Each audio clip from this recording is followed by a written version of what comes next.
Some people will say, I've tried this, I've tried that, and still it's not working. Here are the things that can make you not to get pregnant faster and will need you to implement this next point I'm going to mention. Hi beautiful one, and welcome back to my channel. So in this video I'm going to be sharing with you 7 tips to help you get pregnant in 2025. If it's your first time joining us, welcome to this channel where we talk about women's health, especially as it concerns pregnancy, motherhood, fertility, and everything in between. So if it's something you're interested in, kindly hit the subscribe button, give this video a like, and keep watching.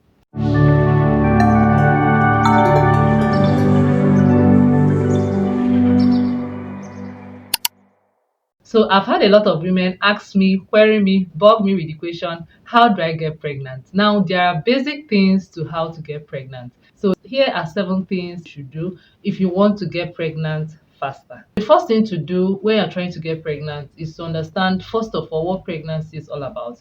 And pregnancy is said to occur when a sperm meets an ovum, fertilizes it, and it gets implanted into the endometrium or into the womb. When this has happened, pregnancy is said to occur. Now, everything we are going to be talking about in this video is to make sure that we help this process happen faster or to achieve it in no time. So the first thing you're going to do if you want to get pregnant and faster is to, one, have frequent sexual intercourse or sex. Now, why is this important? It's important because the goal here is to make sure that at any point in time, whenever the woman ovulates, there is a sperm to fertilize the ovum.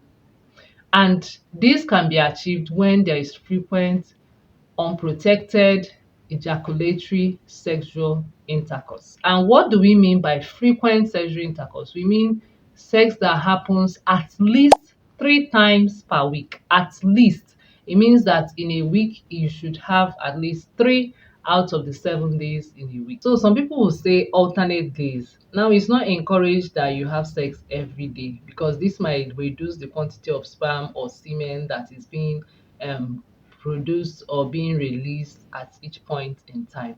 But having it at alternate day helps to make sure that the volume is adequate and the sperms being viable will be enough to fertilize the ovum once it's present. This is a situation where the partners are far away or they are not living together, because ideally the husband and the wife should be living together. This will help to ensure that this alternate day sex we are talking about is or can be achieved. Now, what happens in a situation where these partners don't live together but still want to get pregnant? And that leads us to the second point. The second step is to have timed intercourse. This is important, or this will work when a woman knows her fertile period or her fertile window. That's when she knows when most likely she's going to ovulate, so that you target to have sex within that period. Now, there is only one day when a woman ovulates in her cycle, and this is on the 14th day for women that have a 28-day cycle. Ovulation day and fertile window varies from woman to woman. But for a woman with a 28-day cycle, it's predicted that on the 14th day of the cycle, she's going to ovulate. Now, for a woman that has or knows her menstrual cycle and knows her ovulation and knows her fertile window, timed intercourse will work for you, because then you can target the few days before the ovulation period and at least a day after, just to make sure that you have higher chances of getting pregnant. So the first step will work if you are not sure, or if you don't even want to know about your fertile window, but I advise you do so as a woman. So this second step is mostly for people that live apart, maybe due to work or career or circumstances that cannot be helped. We advise you meet together or come together during that fertile window and have timed intercourse, as this will increase your chances of getting pregnant. Now, at this point, I want to say, if you're enjoying what we are talking about, you are getting some points from this, kindly hit this like button of this video and keep watching. Now to the third point. The third point is something that women neglect a lot. We chase after getting supplements, vitamins, and the rest, neglecting the ones you can start up with, which is having or eating a balanced diet. Eating a balanced diet is very important because The hormones that helps to regulate ovulation, helps you make sure you see your menses, they are made from glycoproteins. That's, some are from glucose, some are made from protein. They are made up of this basic structure that comes from the food, from the six classes of food. So if you are neglecting having a balanced diet to start with, you're already getting it wrong. So please don't aim at just getting vitamins, supplements, and feel you are boosting your fertility if your eating pattern is not good. You are not doing your body any good. That's building on a wrong foundation. So make sure you are eating an appropriate meal, balanced diet consisting of carbohydrates, protein, fat and oil, water, as well as your vitamins, as you can see in your fresh fruits, your rice, and other staple foods that you have around you. So make sure you have a balanced diet.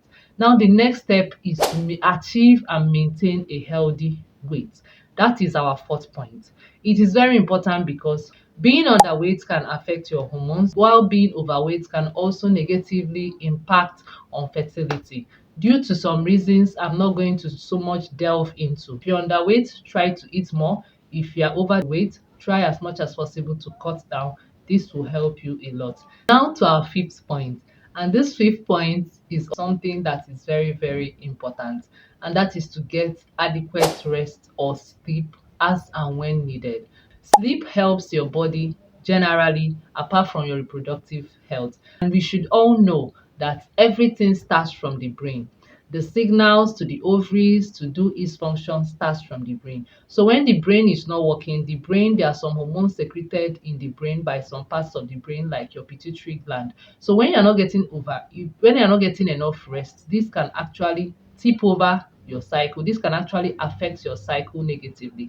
So it is important that you sleep, because when you don't sleep, it can lead to your stress hormones being on the rise, causing hormonal imbalance, and you do not want that at all. So make sure you sleep, no matter how busy you are as a career woman. I'm going to be combining exercise with this my fifth point, which is sleep, as we've already discussed. Now, exercises as easy and as simple as brisk walking, jogging, even relaxation exercises can help improve your fertility, help you to get enough rest, help you to lose weight, help you to even sleep. So if you're not exercising, you are losing out. It's also part of the whole workup for what to help you to boost your fertility and also help you to also get pregnant faster. So don't neglect exercise.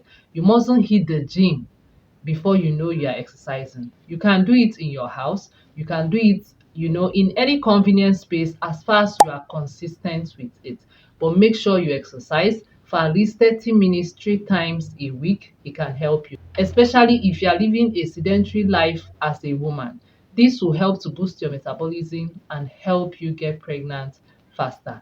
Now to our sixth point. Our sixth point is to stop harmful habits such as smoking and intake of alcohol. This has been shown to also negatively impact fertility. In fact, even when you get pregnant, it can deform or be a cause of malformation to the baby. So you are losing out if you are smoking or you're taking alcohol and you are trying to get pregnant. Is a no. They cannot come together. So it's important that you stop, you quit, you get help to get this done, so that your chances of getting pregnant and staying pregnant too will be achieved.